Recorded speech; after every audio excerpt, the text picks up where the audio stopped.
Have you been wanting to stitch with a twin needle and been wanting to try it out but have no idea how to thread your machine with your twin needle? You are not alone, so don't worry, but you are in exactly the right place. I am Kim, this is Quilt with Kim, and I am going to show you exactly how to thread your machine with a twin needle. But let's start first by looking at twin needles and the different sizes and types. First things first then, we need to have a look at our needle sizes. So these are just standard universal twin needles. So you can see on the packs here it says universal twin needle. So if you wanted a twin needle for stretch fabrics, for example, it would say stretch on there. But for quilting generally, if I can get my words out, we just need a universal twin needle. The other thing you need to look at on your needles is the size. So down here you can see it says 3.0, so that's 3 mils. 1.6 is 1.5 mils or 1.6 mils, and then 4 is your 4 mils, 4.0 mils. So you can get them from small and you can get them, I think it's about 6 mils is the largest you can go to. So we need to choose our needle size, whatever pattern you want, or the width between the two stitch lines.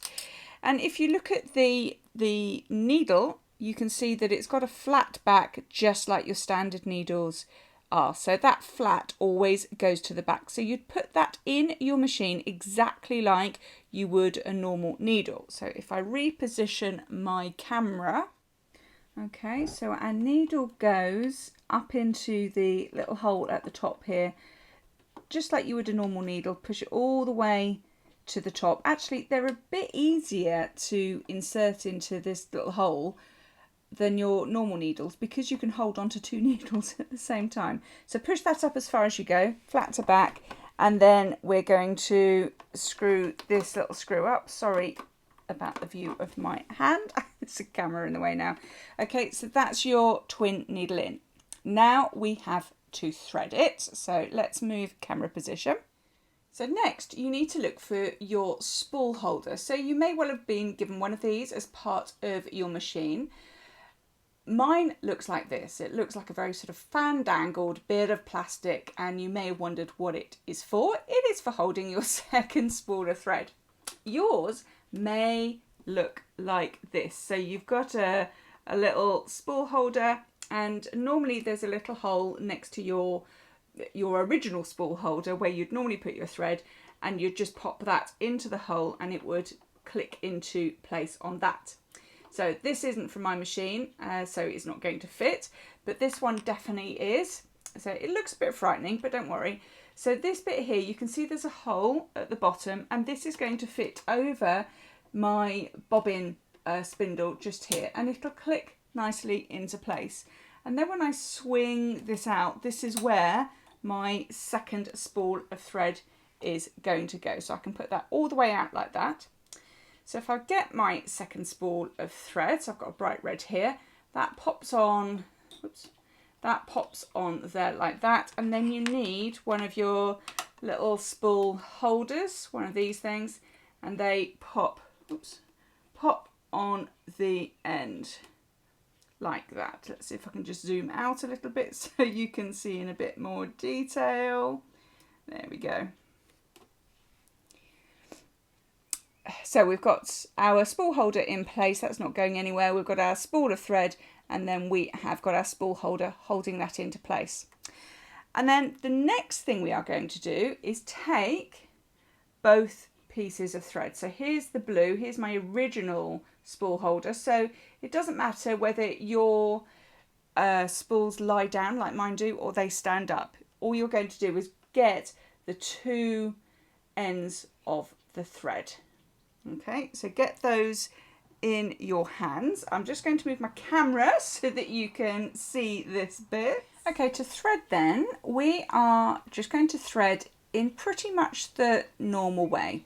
Now, your manual may tell you to thread the two threads separately. You can thread them both at the same time. The important thing is to hold your threads together. Make sure that your thread is coming from underneath from the back to underneath on both spools if you've got a horizontal spool holder. If you've got a vertical spool holder, it goes from the back to the left. Okay, so I'm going to take both threads and thread my machine pretty much in its normal sequence, in the normal way, holding on to both threads. And this is where it just gets a bit different. So I'm going to reposition my camera for you. So the blue thread is my original spool. That's the one where it's sort of the normal spool, and the red is my secondary colour. So the blue thread goes behind the thread guide as per normal. Okay, but your red thread or your secondary thread doesn't. So I'm just going to tuck that over there just for the moment so it's out of the way. And then the second thing I'm going to do is thread the needle. One of the things, or one of the little tricks for threading the needle is I just put the presser foot down. You absolutely don't need to, it's just get it out of the way. And my second little tip, other than put my reading glasses on, which I'm just doing now, is I've already cut a little 45-degree angle in the thread, but I'm just going to wet my finger and put a little stroke behind the eye of the needle, and hopefully, if you poke it through, the wetness that you've just put there will help guide that through. So your original spool of thread, the blue in my case, so that's where your spool holders normally go, that goes on the left hand side of the needle. And then your red thread, okay, which is your second, your added spool, that is going through the right needle. But this one doesn't go through the thread guide. So the blue thread, my original spool, my first spool, goes behind the thread guide, but my red one doesn't. I don't know why, to be honest with you. I think it's something to do with the tension. But we just drag that through there.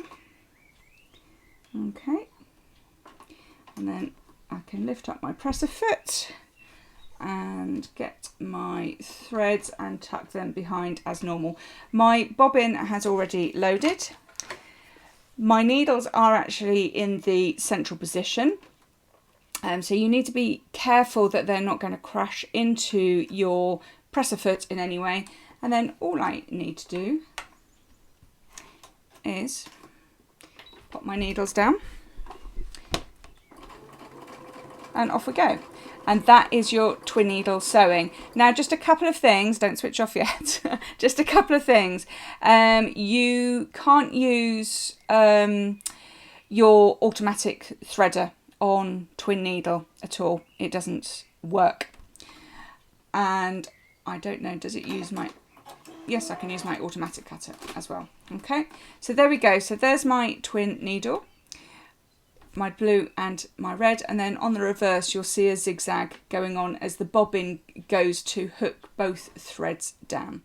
So I really hope that has helped you and you can thread your twin needle with complete ease now. Do let me know how you have got on in the comments below, and I will look forward to seeing you next time. Bye for now.